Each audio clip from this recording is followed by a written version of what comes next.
petunjuk bagi tim penggerak PKK untuk sosial dasar di Posyandu dan lain sebagainya yang Undang-Undang Nomor 6 di Mendagri itu seringkali mengingatkan kami baik dari provinsi maupun ada istilahnya PKK maupun BEPAK di pusat berjenjang, yaitu dari pusat sampai dengan ke kecamatan.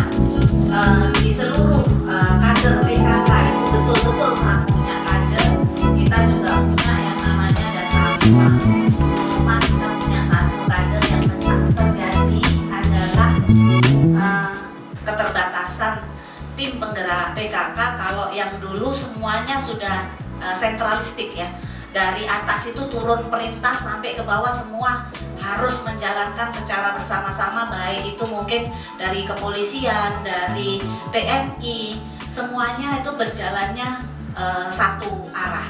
Nah sekarang kita jalan masing-masing, sehingga daya ungkitnya ini yang kurang begitu terasa. Nah untuk itu setelah 2,5 tahun ini saya bergelut dengan PKK, memang cukup berat Bapak-Bapak PKK, di mana mitra kerja kami itu adalah seluruh SKPA,